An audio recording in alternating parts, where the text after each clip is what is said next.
I remember the exact moment I realized my boss was trying to destroy my career. She called me into her office, dismantling a project I'd worked on for months.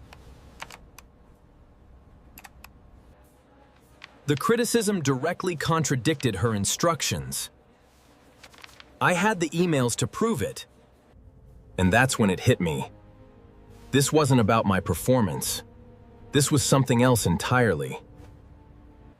If you're watching this video, chances are you're living through your own version of that nightmare right now.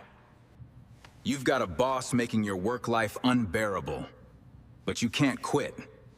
Bills need paying. You're stuck, feeling a piece of yourself dying daily. Nobody tells you this about working for a toxic boss. The damage destroys your confidence and relationships, leaving you constantly stressed and irritable. Staying too long without a strategy will derail your career. Don't you know how to do this simple task? Get it done. But you have more power than you think. I'm gonna show you how to take it back. Not every difficult boss is a toxic boss. This distinction matters. Strategies are different. A demanding boss treats you with respect. That's challenging, not toxic. A disorganized boss with unclear direction is frustrating, not toxic. A toxic boss is something else entirely. Toxic bosses micromanage you, preventing decisions without approval, and they take credit for your work. They criticize you publicly, gaslight you, and set you up to fail with impossible deadlines. Nothing you do is ever good enough. You could deliver perfect results, and they'd still find flaws. If this describes your situation, you're dealing with a toxic boss. Understand, it's never about you personally. It feels personal when they criticize everything, but toxic behavior stems from their insecurity or power dynamics. Insecurity, pressure from above, or power dynamics, not your actual performance. Think about it this way. If 5 different people were doing your exact job, this boss would criticize every single one of them. You're in the crosshairs. Understanding this is critical. The moment you start taking their behavior personally, you've already lost.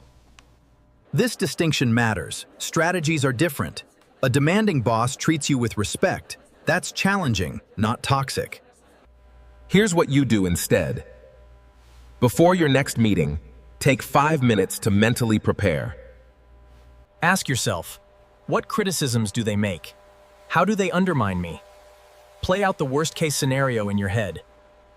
Picture them saying the nastiest thing possible. Get specific with this mental rehearsal. Why does this work? Toxic bosses derive power from catching you off guard. From that moment they say something so unreasonable you're speechless. I know what I need to do. If you've mentally prepared, you won't be surprised. You'll be calm, and that calmness is your superpower. Stay calm, keep options open. React emotionally, and you only have one option, exactly what they want. Master emotional detachment. Respond with professional neutrality. Not weakness, but strategic calm. This isn't about agreeing with false criticism. It's about staying unemotional while protecting your position. When criticized unfairly, don't apologize. Say, I appreciate the feedback. Let me review and get back to you.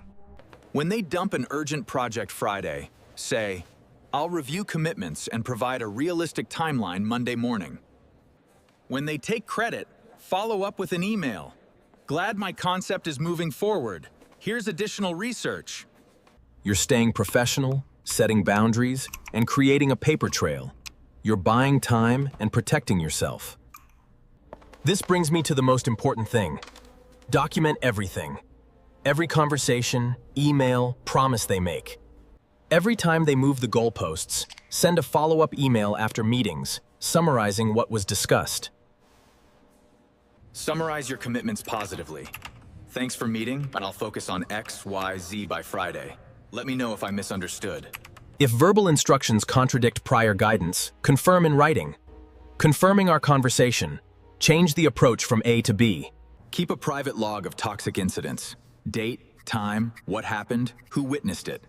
Stay factual, not emotional. March 15th, boss criticized my Q1 report as sloppy. This contradicts her written feedback from March 1st, where she called it thorough. Why does this matter? 2 reasons. First, you'll have evidence if you need to go to HR or defend yourself.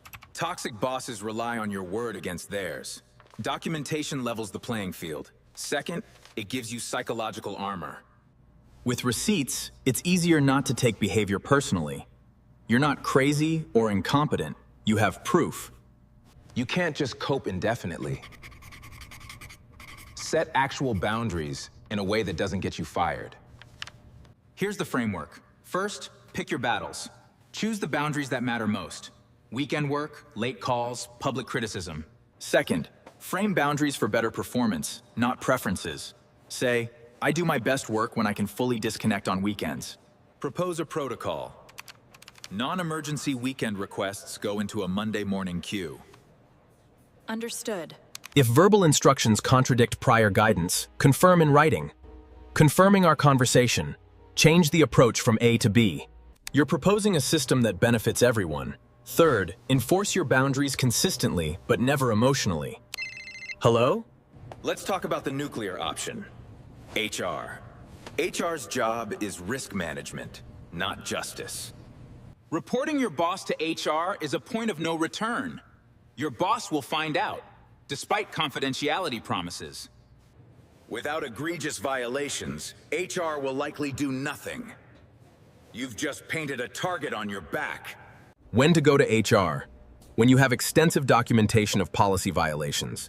When toxicity crosses into legal territory, like discrimination, harassment, or retaliation.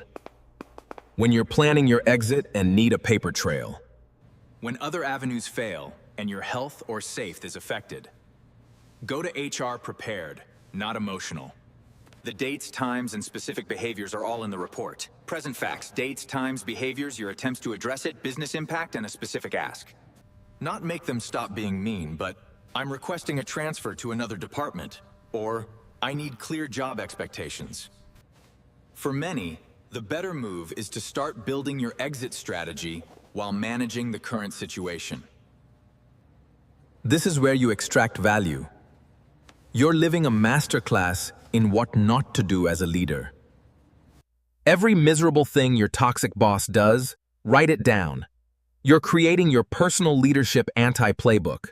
The dates, times, and specific behaviors are all in the report. Present facts, dates, times, behaviors, your attempts to address it, business impact, and a specific ask.